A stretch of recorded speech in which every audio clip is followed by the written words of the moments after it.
কৃষ্ণাইত আজিৰে পৰা আৰম্ভ হৈছে দ্বিতীয় বাৰ্ষিক গ্ৰন্থমেলা। ৫ দিনাকৈ অনুষ্ঠিত হ'ব এই গ্ৰন্থমেলা। জিলা প্ৰশাসন, সুৰভি সাহিত্য গোষ্ঠীৰ উদ্যোগত এই গ্ৰন্থমেলাৰ আয়োজন কৰা হৈছে। গ্ৰন্থৰ সুবাস ল'বলৈ এতিয়া ভিৰ কৰিছে সাহিত্যপ্ৰেমী ৰাইজে।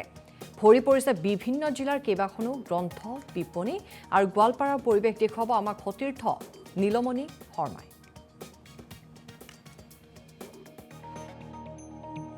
পৰা 5 দিনীয়া কাৰ্যসূচীৰে কৃষ্ণাইত পশ্চিম গোৱালপাৰা সমজিলা আৰু সুৰভি সাহিত্য গোষ্ঠীৰ উদ্যোগত অনুষ্ঠিত হৈছে গ্ৰন্থমেলা। আৰু মই পোনে পোনে মোৰ সহযোগী নিপুলক ইয়াৰ পৰিৱেশ দেখুৱাবলৈ অনুৰোধ জনাম, কাৰণ গ্ৰন্থমেলাৰ আজি উদ্বোধনী অনুষ্ঠান আৰু এই মুহূৰ্তত মঞ্চত উদ্বোধনী সভা অনুষ্ঠিত হৈ আহিছে। আৰু তাৰ সমান্তৰালকে কিন্তু ইয়াত বিভিন্ন প্ৰান্তৰ পৰা বিভিন্ন বিদ্যালয়ৰ পৰা আচলতে ছাত্ৰ ছাত্ৰীসকলৰ আগমন ঘটিছে বিপণীসমূহৰ। মই বিপণীসমূহৰ ইয়াৰ পৰিৱেশ দেখুৱাবলৈ মই অনুৰোধ জনাম। মই পুনৰবাৰ কৈছোঁ যে দ্বিতীয়বাৰৰ বাবে কৃষ্ণাইত পশ্চিম গোৱালপাৰা সমজিলা আৰু সুৰভি সাহিত্য গোষ্ঠীৰ উদ্যোগত আচলতে অনুষ্ঠিত হৈছে এই গ্ৰন্থমেলা।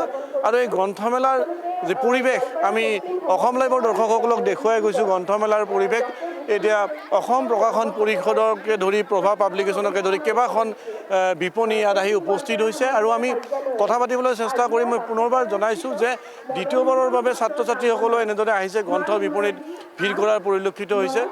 আৰু আমি কথা পাতিব বিচাৰিম, যিহেতু আয়ুক্ত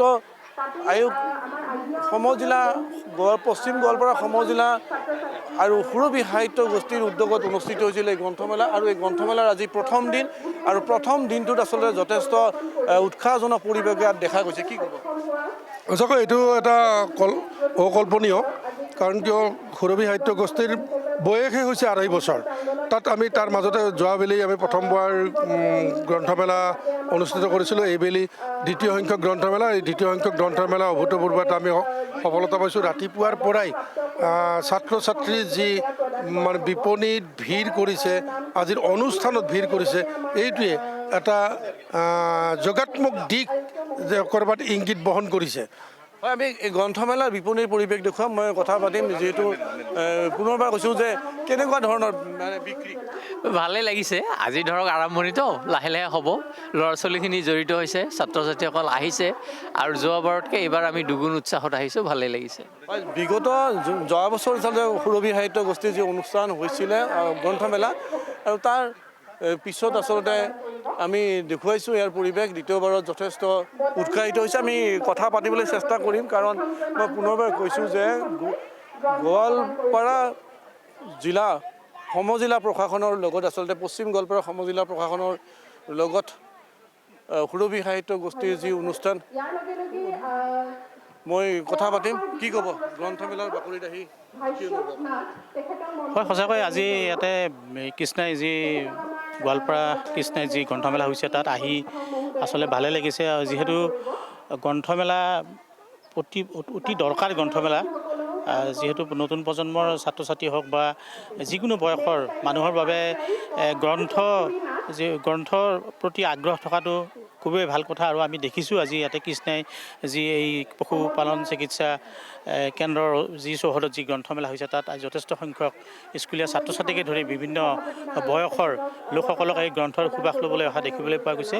সঁচাকৈ অতি ভাল লাগিছে, কিয়নো অন্যান্য কামত আজিকালি যিহেতু বেছিভাগ ল'ৰা ছোৱালীয়ে মোবাইলতে হওক বা ইনষ্টাগ্ৰাম বা ফেচবুক এইবিলাকতে ব্যস্ত থকা দেখিবলৈ পোৱা যায়। কিন্তু তাৰ সলনি যে আজি ইয়াত কৃষ্ণাত যথেষ্ট সংখ্যক স্কুলীয়া ছাত্ৰ ছাত্ৰী বা কলেজীয়া ছাত্ৰ ছাত্ৰীসকল আহি উপস্থিত হৈছে। আৰু ইয়াতে যিখিনি গ্ৰন্থ বিপণী আহিছে, সেই গ্ৰন্থ বিপণীসমূহতো আমি মানে গম পোৱা মতে ইয়াত যথেষ্ট বিক্ৰী ভাল বুলিয়ে তেওঁলোকে ক'ব খোজে। যিহেতু যোৱাবেলিও তেওঁলোকৰ যথেষ্ট বিক্ৰী ভাল হৈছিল, আৰু এইবেলি দ্বিতীয় বৰ্ষ হিচাপে তেওঁলোকে ইয়াতে তেওঁলোকৰ বিপণীসমূহ খুলিছে, যথেষ্ট ভাল হৈছে। আৰু উদ্যোক্তাক মই এই সুযোগতে মই ধন্যবাদ জনাইছোঁ। তেওঁলোকে যিহেতু ইয়াতে গ্ৰন্থৰ সুবাস পেলাবলৈ এখন গ্ৰন্থমেলাৰ আয়োজন কৰিছে।